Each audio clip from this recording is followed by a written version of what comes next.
저는 2020년 10월 30일 소주전쟁 감독 및 공동제작 계약서를 더 램프 박은경 대표와 체결했습니다. 보시는 바와 같이 당시의 소주전쟁의 투자사는 쇼박스가 아니었습니다. 소주전쟁의 전신기획 론스타게이트 사건을 소재로 한 시나리오 에너미의 투자사는 KTH와 메가박스였습니다.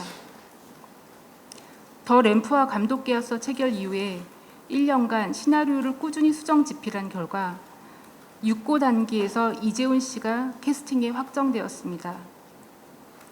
이재훈 씨 캐스팅이 확정되자 박은경 대표는 투자사를 쇼박스로 교체해야 한다고 말하며 KTH와 기존 투자 계약을 해지해야 한다고 했습니다.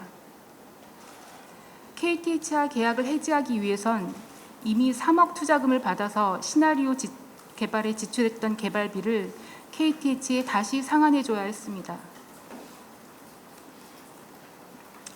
보시는 화면은 2022년 4월 16일 제가 KTH와 투자계약 해지에 관련하여 진행한 미팅 내용을 박은경 대표에게 공유해주는 내용입니다.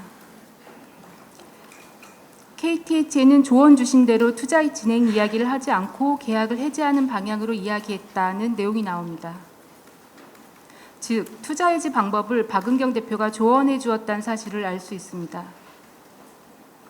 하단에 보시는 대로 해지를 5월 30일로 최대한 늦추고 박은경 대표가 쇼박스와 충분히 협의할 시간을 만든 후에 해지 계약을 진행하겠다는 내용이 나옵니다.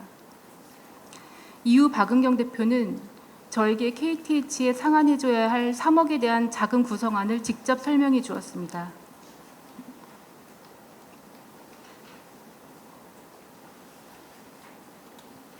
이해되세요? 머리가 나쁜가 봐요. 조금 알 듯. 그러니까 지금 대표님께서 그 KTH 갚는 돈의 구성을 지금 설명해 주시는 거죠? 네. 이해되세요? 이해되세요? 머리가 나쁜가 봐요. 조금 알 듯.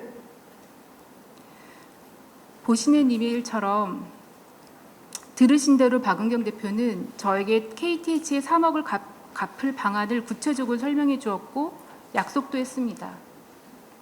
그리고 보시는 이메일처럼 저는 박은경 대표가 설명하고 약속한 자금 스케줄에 맞추어 KTH의 상한 스케줄을 보냈고 KTH는 투자계약 해지에 동의하면서 1년 이내에 3억을 상환을 해야 한다는 조건으로 해지 합의를 해주었습니다. 결과적으로 제가 1인 법인 대표로 있는 영화사폿은 1년 이내에 KTH에 갚아야 할 3억의 변제 의무가 생겼고 당시 전 소주전쟁 시나리오 개발비로 사용한 돈이니 박은경 대표가 약속한 3억을 모두 지급해 줄 거라고 믿었습니다. 그런데 소주전쟁 촬영 한 달 전 박은경 대표는 상환금 1억 5천이나 남아있던 상황에서 갑자기 상환금을 줄 수 없다고 말하는 겁니다.